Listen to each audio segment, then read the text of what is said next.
morning empowerment call for busy executives, heart center leaders causing the change we want to see in the world.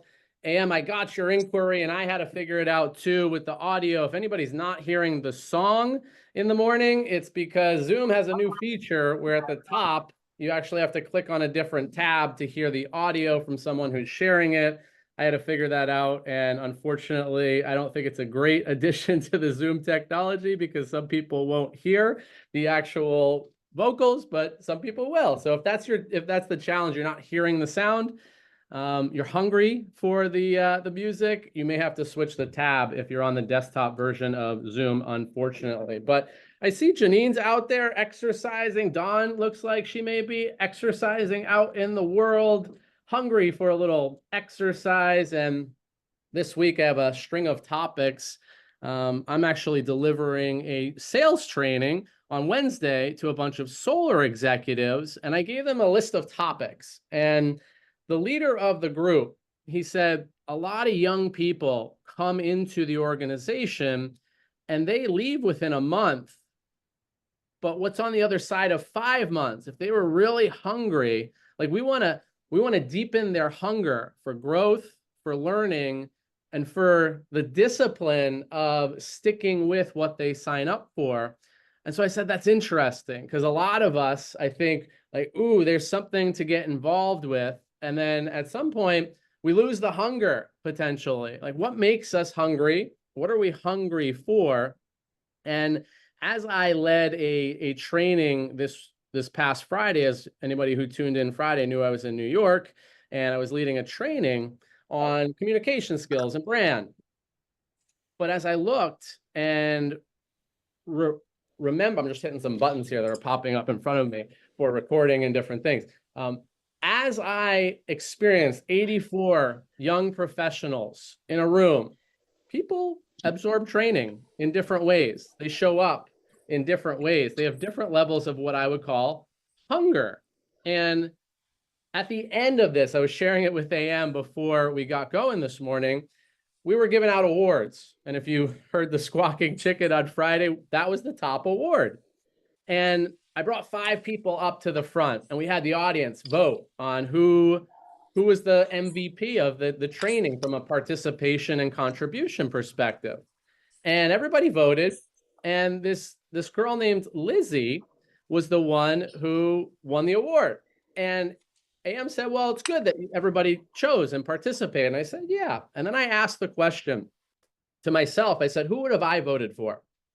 There was this young guy, Sean, who in the middle of the first 2-hour session raised his hand and said, I want to share. And he did the exercise in front of the entire room. After, at the break, he comes up and he says, my legs were shaking the whole time. I hope people didn't notice.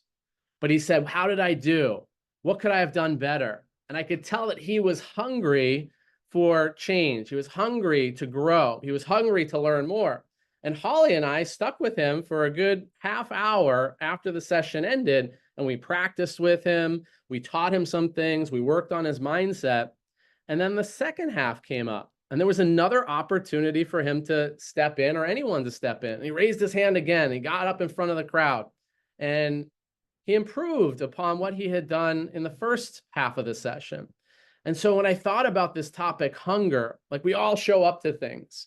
We all have things in our lives, but how do we really get hungry for something? How do we demonstrate our hunger for it? The other thing I was thinking about hunger, and I'm open to people's ideas here, is, we consume a lot of stuff.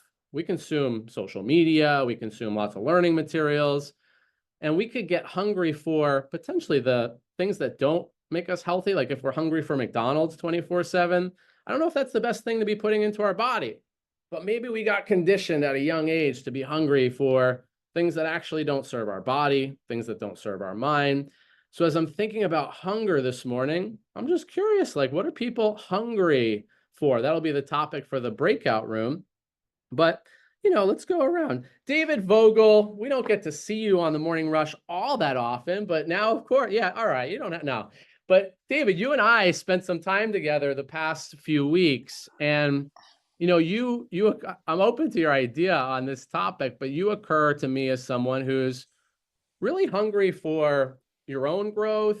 I'd say hungry for like consistency inside of how you show up day in and day out.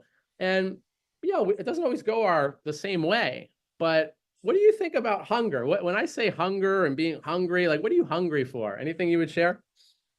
Well, I was hungry for coming to the morning rush this morning. Ooh, yeah, yeah. What led your hunger? Why did you have such an appetite? Um, because whenever I come here, I leave better, stronger, excited to conquer the day. So Hmm. there's always a nugget, a perspective, something I wasn't thinking of.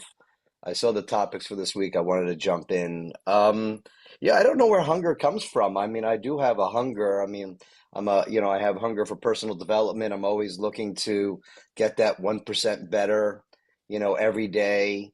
And kind of to something that Joseph talks about, gamifying life a little bit and kind of making it somewhat fun, making it fun, making it like, hey, I want to get to the other side of this. And that's maybe what satisfies my hunger. I like getting things checked off the list. I like getting, things accomplished and getting on the other side of that and seeing what shows up at the other side.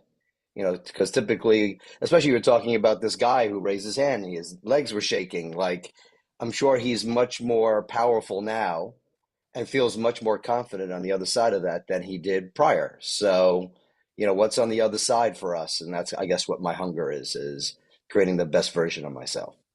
Yeah, thank you, Dave. And that's what kind of came up for me as I was watching this young man like lean in. And I said to him afterwards, because he stayed after and he said, like, he was still asking questions. And I said, I would have given that MVP trophy to you if it were my choice. And it was clear that his hunger for growth, even though he was terrified of it, like he leaned in. And because he had that hunger to change, he didn't want to feel uncomfortable in front of audiences. He didn't want to feel uncomfortable talking to clients or interviewers or whoever it was.